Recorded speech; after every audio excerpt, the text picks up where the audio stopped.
वापसी पर भारत जाते हुए पाकिस्तान की फ़िज़ाई हदूद इस्तेमाल की है। 46 मिनट वो पाकिस्तान की फ़िज़ाई हदूद के अंदर रहे हैं, जिस पर पाकिस्तान का मीडिया बड़ा फ़ख्र महसूस कर रहा है इस खबर को नशर करते हुए।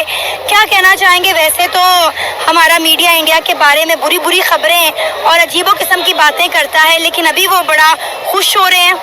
देखिए जी, जो बात है मीडिया की, मीडिया सिर्फ पाकिस्तान का बुरी खबरें नशर नहीं करता। अगर हम इंडिया के मीडिया की बात करें, वो भी पाकिस्तान के बारे में और हमारी गवर्नमेंट के बारे में और हमारे लोगों के बारे में बड़ी गलत बातें करते हैं। और जहाँ तक बात रही फ़िज़ाई हदूद की, तो मैं समझता हूँ कि ये कोई इतनी बड़ी बात नहीं है अगर उन्होंने हमारी फ़िज़ाई हदूद इस्तेमाल कर भी ली है, क्योंकि वो हमारे भाई हैं। हम भी उन्हीं में से आए हैं, थे हम भी भारत का हिस्सा, हम पाकिस्तान में अलग हो गए, लेकिन हमारे मुसलमान भाई भी हैं वहाँ पर। तो इस चीज़ को हम इतना माइंड में नहीं ले सकते कि वो उन्होंने हमारा फ़िज़ाई हदूद इस्तेमाल कर लिया। तो मेरी तरफ से तो ये कोई इतना बड़ा कोई प्रॉब्लम नहीं है, तो इस पे मजाक उड़ाना नहीं चाहिए। और फ़ख्र करना भी मैं समझता हूँ एक तरह से ठीक है कि चलो उन्होंने पाकिस्तान में आना पसंद किया। इंटरेस्टिंग है। मुझे ये बताएं कि जो इंडियन प्राइम मिनिस्टर ने तकरीबन 1 घंटा पहले वो मतलब पाकिस्तान की हदूद में दाखिल हुए, चित्राल से इस्लामाबाद से लाहौर और लाहौर से फिर वो अमृतसर यानी इंडिया गए। तकरीबन 1 घंटे के राउंड अबाउट उन्होंने पाकिस्तान में वक्त गुजारा। ये विजिट कैसा था और ये हदूद की हिलावर्जी थी? अच्छा, 2-3 बातें आपने इकट्ठी कर दी। और सबसे पहली बात तो आप ये ज़हन में रखें कि आप इसे विजिट कह रहे हैं, ये विजिट नहीं है। ठीक है ना? अच्छा, दूसरी बात आप ये कह रहे हैं कि ये फ़िज़ाई हदूद की खिलाफवर्जी है।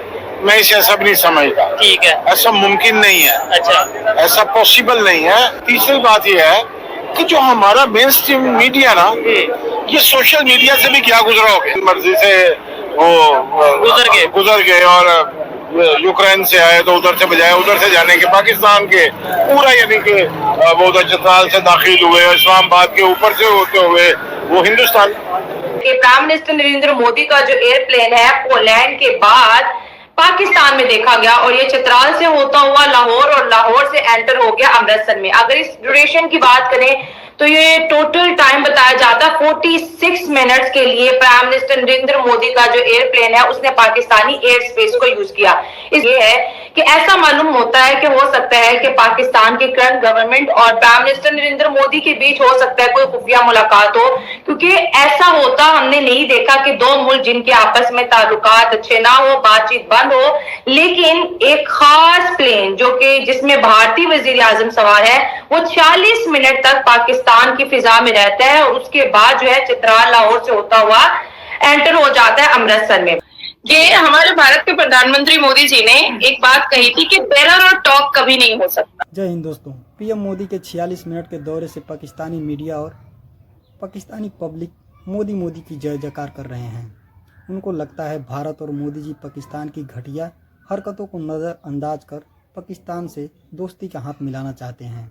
जैसे प्रधानमंत्री मोदी पोलैंड से होते हुए पाकिस्तान के ऊपर से होते हुए भारत में पहुंचे। इसी दौरान पीएम मोदी का विमान करीब 46 मिनट तक पाकिस्तान में रहा, जिसे लेकर पाकिस्तानी मीडिया और पाकिस्तानी पब्लिक खुशियां मना रहा है। आइए आगे देखते हैं पाकिस्तानी मीडिया का कैसा रिएक्शन है।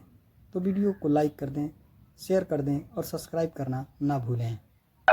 ठीक हो गया है ना, टेरर और टॉक कभी नहीं हो सकता। For the first time since independence we have pragmatic prime minister, prime minister independence के बाद।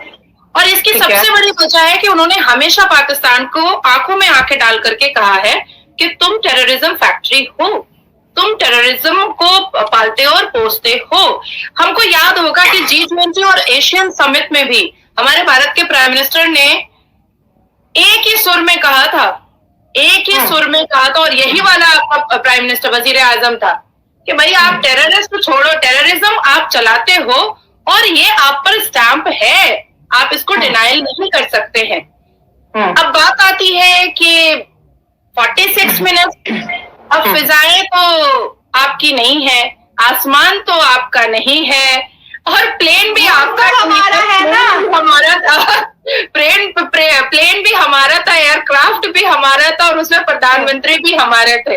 मुझे बड़ी हंसी आती है कि अगर मोदी जी पाकिस्तान के बारे में बात करते हैं तो बावले हो जाते हैं, पाकिस्तानी मीडिया भी और पाकिस्तानी सरकार भी, पाकिस्तानी एस्टैब्लिशमेंट भी, पाकिस्तानी आर्मी भी और जनता भी बड़ी बावली हो जाती है, बड़ी डर सी और सहम सी जाती है, जैसे बहुत भीड़ में हजारों लोग बाजार में या कहीं पर गुजर रहे होते हैं, पर उसमें एक पुलिस वाला दूर से चला आ रहा होता है, तो सारे चोर उस भीड़ में क्या होते हैं, छुपना स्टार्ट हो जाते हैं।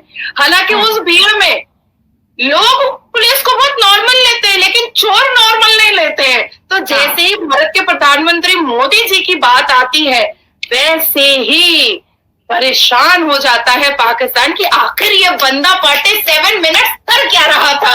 और पाकिस्तानी एयर स्पेस को क्यों यूज किया गया? हालांकि इंडिया और पाकिस्तान के बीच तो कोई फॉरेन पॉलिसी भी नहीं है, कोई बायलैटरल टॉक भी नहीं है, लेकिन पोलैंड से भारत तक का सफर उन्होंने 40 मिनट तक पाकिस्तान की फिजाओं को यूज किया, पाकिस्तान की कहते हैं ना कि एयर स्पेस को यूज किया। तो यहाँ पर कहते हैं कबूतर अंदर की खबर है कि क्या पता कोई खुफिया मीटिंग रखी गई हो।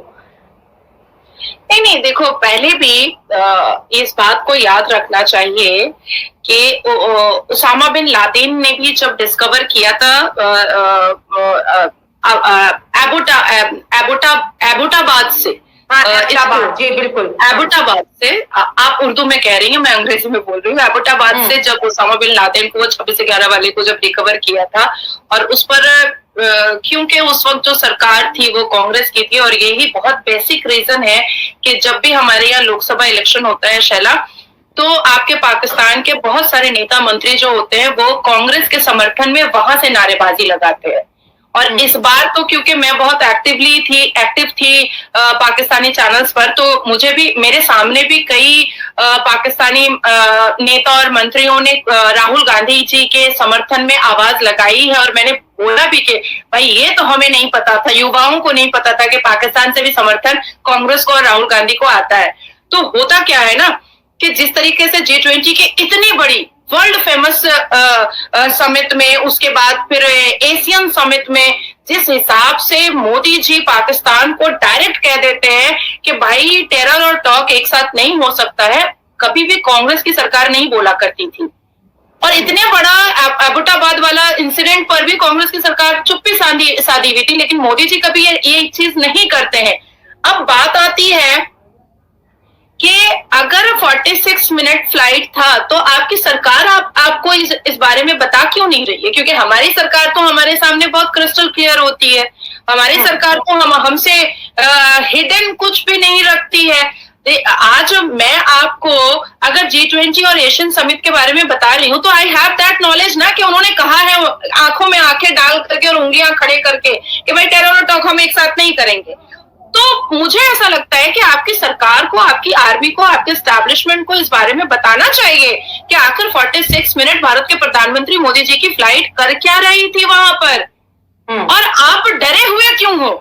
अगर मान लो कोई फॉरेन पॉलिसीज के लिए वहां पर हवाओं में मुलाकात हो गई, या किसी बायलैटरल रिलेशन के लिए हवाओं में मुलाकात हो गई, या किसी और बात के लिए हवाओं में मुलाकात हो गई है, तो ये तो अच्छी चीज है ना कि बताओ कि भाई जो रिश्ते हमारे खराब थे भारत से, अब वो धीरे धीरे सुधरने पर आ रहे हैं और हम उसको धीरे धीरे ठीक करेंगे। तो इससे क्या होगा कि आपके युवाओं में भी एक मैसेज जाएगा कि भाई हम भारत के हिंदुओं को काफिर ना बोलें, ला इलाहा पढ़ करके हम जंगे लड़ लेंगे। ये सारी बेतुकी बातों से वहां के मुसलमान भी थोड़ा सा अपने आप को पीछे लेकर आएंगे कि ये जो भीख का कटोरा हम हाथ में लिए हुए हैं, इट्स बेटर कि हम मोदी जी के साथ हमारी सरकार जो है वो अच्छे संबंध करने की कोशिश कर रही है। तो अब ये जो भिखमंगा वाला हमारा जो सिनेरियो और सर्कमस्टांसेस चल रहा है उससे हम बाहर निकलेंगे।